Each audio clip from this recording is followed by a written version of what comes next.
Hi, you guys. This is Pastor Leah Kretz of St. Paul Lutheran Church in Blue Hill, Nebraska.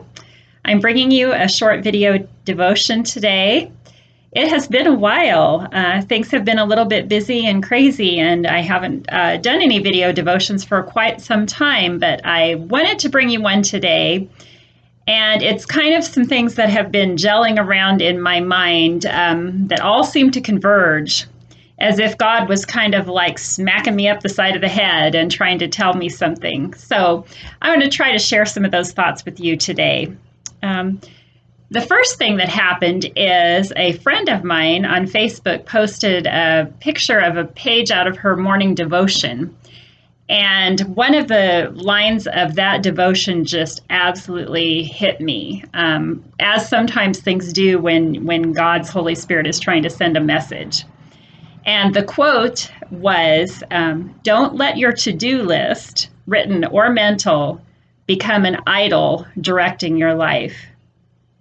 And I thought that just absolutely hit home with me, because I'm the kind of person who loves a to-do list. And I get up every day with a list, either on paper or in my head or both, of the various things I want to accomplish. And I feel really good about things when I get a lot of those items crossed off the list. And if I'm interrupted and things don't go according to plan, then that's hard for me.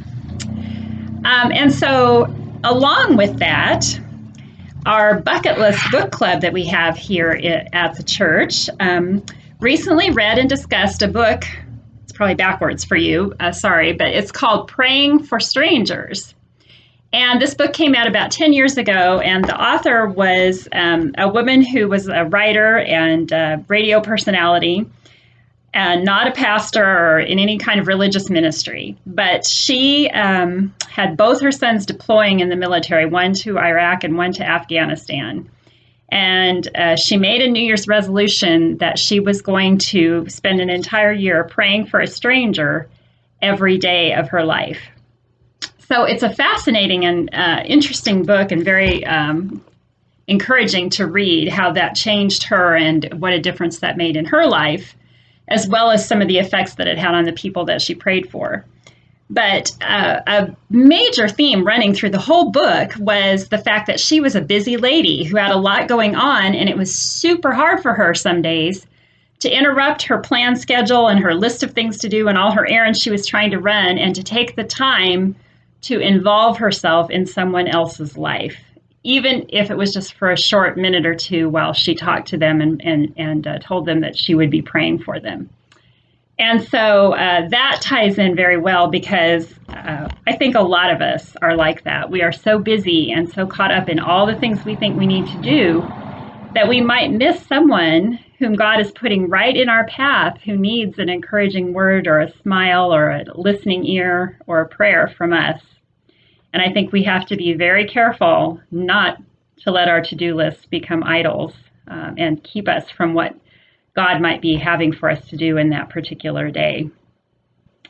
And the third thing that ties into this is the text for this Sunday from Acts chapter 8, actually. And I can't go into the whole thing in detail here, but if you want more, you can tune in to our service this Sunday and hear this text and hear what I have to say about it in my sermon.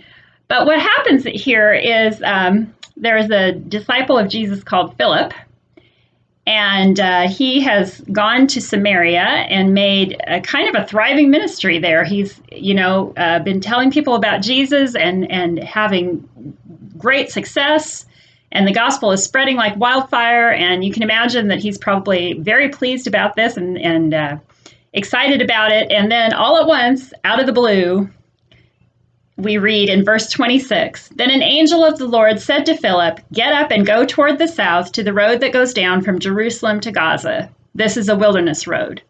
So he got up and went." I just love that. Didn't matter what he had planned, didn't matter what he was doing, didn't matter that seemed important to him. The Holy Spirit told him to go, so he got up and went. And in a nutshell, the result of that is he meets an Ethiopian man on the road who is studying the scroll of Isaiah and trying to understand it. And Philip is able to explain it to him, explain how it foretells Christ and Christ's sacrifice for us. And the man hears and believes and asks to be baptized. And after that, they part ways.